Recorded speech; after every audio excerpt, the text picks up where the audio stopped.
Qacarların dövründə bir alim olur. İqtisadi vəziyyəti pis olan vaxtı düşünür ki, hardan gəlir əldə edeyim? Yadına düşür ki, Qədirxum bayramında Qacar hökmdarı insanları yığır və onlara hədiyyə olaraq hansısa bir mükafatlar verir. Və orada da kimsə indi hansısa bir şey gətirib verirlər o hökmdara. Bu da əvəzində bayramdır, onlara bir bayramlıq pay verir. Alim deyir ki, elə yaxşı oldu, gedərəm bayram günü növbəyə dayanaram. Növbəm çatanda padşaha bir hədiyyə verərəm. Hədiyyənin müqabilində də bir pul alaram, güzəranımı keçindirərəm onunla.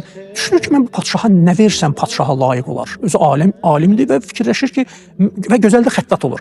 Deyir, mən Həzrət Əlinin mali kəşlərə bir vəsiyyəti var. Onu gözəl xətlə yazım, aparım verim bunu padşaha. Çünki padşaha bundan gözəl nə bir hədiyyə ola bilər. Gözəl xətlə Həzrət Əlinin mali kəşlərə vəsiyyətnaməsini yazır, növbəyə dayanır. Növbəsi buna çatanda baxıb görür ki, bundan az hədiyyə verənlərə padşah böyük hissələrlə ləl-cəvahirat verir.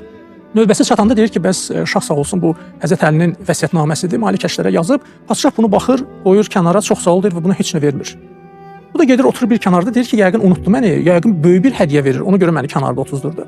Nəsə, biraz gedir, vaxt keçir, bu çıxıb məclisi tərk etmək istəyəndə padşah işarə edir ki, əyləş.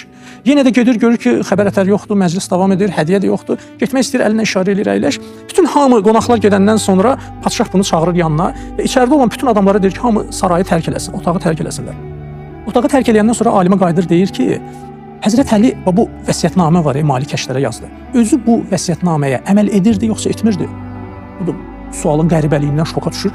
Əlbəttə ki, özü əməl edirdi ki, bunu yazıb da. Deyir, özü bu mali kəşlər Misirin valisi olur, ona vəsiyyətnamə yazır ki, yəni sən dövləti necə idarə eləyəsən, necə yəni cəmiyyəti idarə eləmək olar. Deyir, bu mövzulara özü əməl edirdisə, onun hakimiyyəti dövrü İslam tarixində ən keşməkeşli dövr oldu. Qısa müddətdən sonra da qətlə yetirdilər.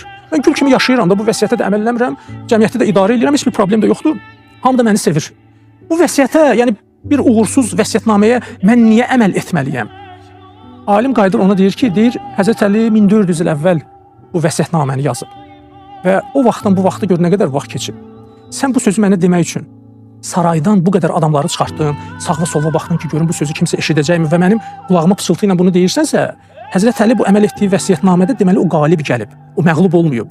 14 əsr keçib, onun adı hələm yaşayır. Bu günləri onun Qədirxum bayramıdır. Sən hədiyyələr paylayırsan, onun adından hakimiyyətdəsən və onun əksinə bir sözü də qorxa-qorxa deyirsən, padşah olmağına baxmayaraq. Deyir, deməli Həzrət Əli məğlub olmayıb, o bu vəsiyyətə əməl etdiyinə görə.